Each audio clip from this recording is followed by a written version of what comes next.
The fiery activist who devoted her life to fighting for women's rights. Meet Alice Paul.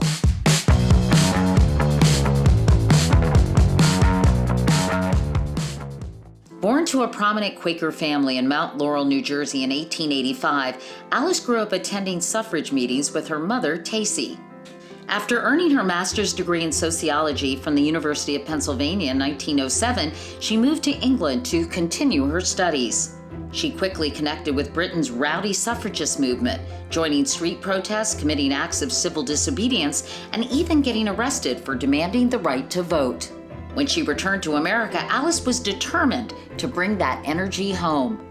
Working with the National American Woman Suffrage Association, she organized a march in Washington, D.C. in 1913 that attracted thousands.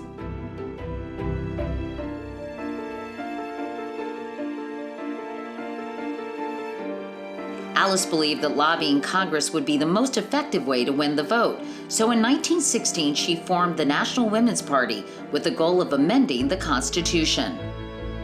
In January 1917, the party took on President Woodrow Wilson, announcing they would begin daily protests outside the White House. The peaceful protesters were met with constant harassment and frequent arrests, but the suffragettes kept showing up. By the fall, dozens of women were imprisoned.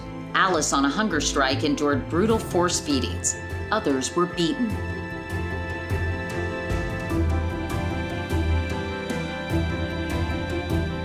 Faced with a public outcry, federal authorities released the prisoners in late November, and in January 1918, President Wilson urged Congress to pass the suffrage amendment.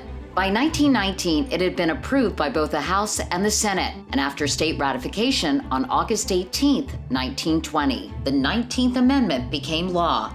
Women had finally won the right to vote.